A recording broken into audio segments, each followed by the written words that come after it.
Hello friends, loose motions होना काफ़ी common problem है। काफ़ी ज़्यादा पेशेंट्स को बीच बीच में लूज मोशन होता रहता है।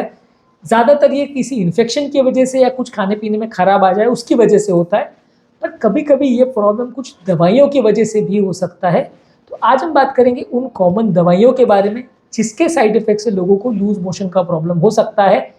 अगर ये दवाई आपको चल रही है और इसको खाने के बाद लूज मोशन का प्रॉब्लम बढ़ा है तो दवाइयों को आप बंद करके देख सकते हैं, डॉक्टर के साथ डिस्कस कर सकते हैं। ज़रूरत पड़े तो दवाओं को चेंज या बंद कर सकते हैं डॉक्टर से डिस्कस करने के बाद। हम आज बात करेंगे उन दवाइयों के बारे में जो लूज मोशन करा सकते हैं और उन कारणों के लिए जिनके लिए दवाइयों को दिया जाता है और ये लूज मोशन क्यों और किस तरीके से करवाते हैं, इस पर भी थोड़ी डिस्कशन करेंगे ताकि ओवरऑल इंसाइट आपका डेवलप हो जाए। टॉपिक पर जाने से पहले जो लोग हमारे चैनल पर नए हैं उन्हें रिक्वेस्ट करूँगा कि चैनल को सब्सक्राइब करें, वीडियोस को लाइक करें।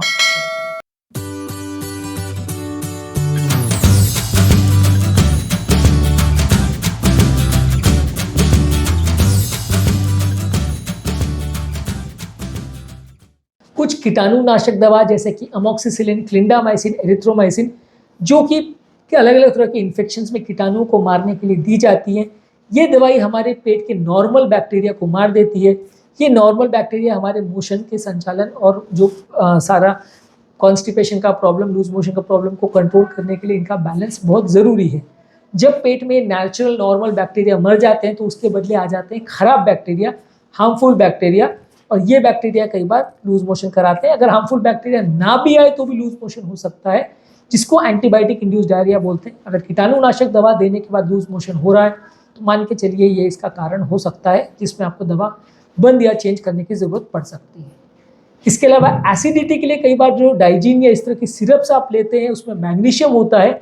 ये मैग्नीशियम कई बार उसका हार्मफुल या साइड इफेक्ट की वजह से लोगों को डायरिया हो सकता है। कई बार जो लोग बार बार एसिडिटी की वजह से ये इस तरह के सिरप ज़्यादा लेते हैं उसके कंटेंट में आप देख सकते हैं मैग्नीशियम और एल्यूमिनियम का उसमें कलेक्शन रहता है। उसका एक अमेलगम रहता है मैग्नीशियम और एल्यूमिनियम का, मेगाल्ड्रेट बोलते हैं इसको। इसकी वजह से भी लोगों को लूज मोशन का प्रॉब्लम हो सकता है। इसके अलावा कुछ पेन किलर जो लोग अलग अलग तरह के जोड़ों के दर्द या अलग अलग बॉडी के पेन के लिए लेते हैं, इसमें आइबुप्रोफेन और नेप्रोक्सिन मोस्ट कॉमनली दिया जाता है। ये दवाइयों के साइड इफेक्ट से भी लोगों को पेट खराब होना या लूज मोशन होना हो सकता है। इसके अलावा ऑब्वियसली अगर कॉन्स्टिपेशन के लिए आपको कोई भी दवा चल रही है, जैसे फाइबर सप्लीमेंट्स चल रहे हैं, जैसे लैक्सेटिव्स चल रही हैं जो मोशन को सॉफ्ट करती हैं, वो अगर आपने ज़्यादा मात्रा में ले लिया तो लूज मोशन हो सकते हैं। कभी कभी ऐसा भी होता है कि आप दवा तो ठीक मात्रा में ले रहे हो लेकिन आपकी बॉडी ज़्यादा रिस्पॉन्ड कर रही है, आपकी बॉडी जितना करना चाहिए उससे ज़्यादा रिस्पॉन्ड कर रही है, उसकी वजह से भी लूज मोशन हो सकता है। तो यदि आपने दवाई आप ले रहे हो और मोशन को सॉफ्ट करने के लिए ले रहे हो और उनका डोज थोड़ा ज़्यादा हो गया है, लूज मोशन चालू हो गए, तो दवाओं को बंद करके देख सकते हैं या दवाओं को चेंज करके देख सकते हैं, डॉक्टर के साथ डिस्कस कर सकते हैं। इसके अलावा डिप्रेशन के लिए दी जाने वाली कुछ दवा जैसे कि सिलेक्टिव सीरोटोनिन रीअपटेक ग्रुप की मेडिसिन, फ्लॉक्सेटिन और सर्ट्रालिन, ये ज़्यादातर दी जाती हैं डिप्रेशन के लिए। इन दवाओं के साइड इफेक्ट से भी लोगों को डायरिया हो सकता है।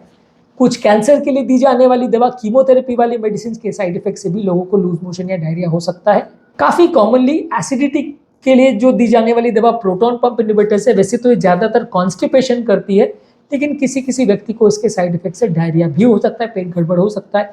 यदि एसिडिटी के लिए आप लंबे समय तक दवा ले रहे हो और लूज मोशन चालू हो रहे हैं तो ये इसका कारण हो सकता है, इसको चेंज या बदल करके देख सकते हैं। इसके अलावा जो डायबिटीज़ के लिए सबसे कॉमनली यूज़ की जाने वाली दवा है मेटफॉर्मिन, जो ऑलमोस्ट हर डायबिटिक पेशेंट को दी जाती है। ये दवा के साइड इफेक्ट से भी पेट खराब हो सकता है और डायरिया हो सकता है। इसके अलावा कुछ ब्लड प्रेशर की मेडिसिन है जैसे कि एसी इनहिबिटर्स, इसमें रामिप्रिल, एनालोप्रिल, कैप्टोप्रिल, पेरिडोप्रिल ये आती हैं, और कुछ बीटा ब्लॉकर्स जैसे कि एटेनोलोल। ये दवाओं के साइड इफेक्ट से किसी किसी को लूज मोशन या डायरिया हो सकता है। अगर हो रहा है तो डिस्कस करना ज़रूरी है। इसके अलावा कुछ एंटीवायरस के लिए जो मेडिसिन यूज़ की जाती है जैसे HIV, एड्स और हेपेटाइटिस के लिए जो दवाई यूज़ होती है, इसमें जो HIV और एड्स के लिए यूज़ की जाने वाली दवा और हेपेटाइटिस के लिए यूज़ होने वाली दवा रिटोनेविर या सोफोस्पुविर ये मेडिसिन है। ये दवाओं के साइड इफेक्ट से भी कुछ लोगों को डायरिया हो सकता है। यदि हेपेटाइटिस का ट्रीटमेंट आपको चल रहा है तो इसके साइड इफेक्ट से भी आपको ऐसा हो सकता है। इसके अलावा कुछ पागलपने के लिए दी जाने वाली दवा, साइकोसिस के लिए दी जाने वाली दवा हैलोपेरिडोल के साइड इफेक्ट से भी लोगों को लूज मोशन का प्रॉब्लम हो सकता है। हैलोपेरिडोल के साइड इफेक्ट से भी लोगों को डायरिया हो सकता है।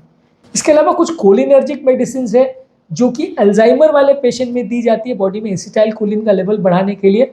ये एल्जाइमर के लिए यूज होने वाली दवाओं के लूज मोशन साइड इफेक्ट में आता है। अगर ये दवा आपको चल रही है, बीमारी डिमेंशिया की है, ब्रेन रिलेटेड प्रॉब्लम है, ब्रेन को एक्टिवेट करने के लिए दी जाती है दवा, तो साइड इफेक्ट में लोगों को लूज मोशन डायरिया हो सकता है। अगर हो रहा हो तो डिस्कस करना जरूरी है। इसके अलावा माइस्थीनिया के लिए दवा जो यूज होती है एसिटाइल कोलिन एस्ट्रेस इनहिबिटर्स, ये दवा के साइड इफेक्ट से भी लोगों को डायरिया हो सकता है। इसमें पाइरिडोस्टिग्मिन इस तरह की दवा है जो आपको दी जाती है माइस्थीनिया ग्रेविस, जो एक बीमारी जिसमें मसल्स कमजोर हो जाते हैं, उस बीमारी के ट्रीटमेंट के लिए दी जाती है। उसके साइड इफेक्ट से भी लोगों को लूज मोशन डायरिया हो सकता है। गाउट के लिए जो यूज की जाने वाली दवा है कॉल्चिसिन, कॉल्चिसिन जो गाउट में काफ़ी कॉमनली यूज होती है, ये दवा से भी लोगों को साइड इफेक्ट हो सकता है। गाउट यानी गठिया की बीमारी जिसमें बॉडी में यूरिक एसिड बढ़ जाता है, उसमें कॉमनली दी जाती है दवा, उसके साइड इफेक्ट से हो सकता है। इसके अलावा कोलेस्ट्रॉल कम करने वाली दवा जो स्टैटिन्स है, इसके साइड इफेक्ट से भी लोगों को लूज मोशन या डायरिया हो सकता है, पेट खराब हो सकता है। अटोरवास्टैटिन और सिम्वास्टैटिन में खासकर लूज मोशन होने का साइड इफेक्ट हो सकता है। इसके अलावा अगर मैग्नीशियम सप्लीमेंट्स आप ज़्यादा डोज में ले रहे हो, वैसे तो ये लूज मोशन या लैक्सेटिव इफेक्ट के लिए लिया जाता है, इसको यदि आप ज़्यादा मात्रा में ले रहे हो या स्टूल सॉफ्टनर ले रहे हो मोशन को सॉफ्ट करने के लिए, तो इसके साइड इफेक्ट से भी डायरिया हो सकता है। कुछ खून पतला करने की दवा जैसे क्लोपिडोग्रेल, प्रासुग्रेल, ये सब के साइड इफेक्ट से भी थोड़ा लूज मोशन हो सकता है। इसके अलावा कैंसर के लिए दी जाने वाली कुछ कीमोथेरेपी वाली दवाइयों से भी थोड़ा लूज मोशन का प्रॉब्लम हो सकता है।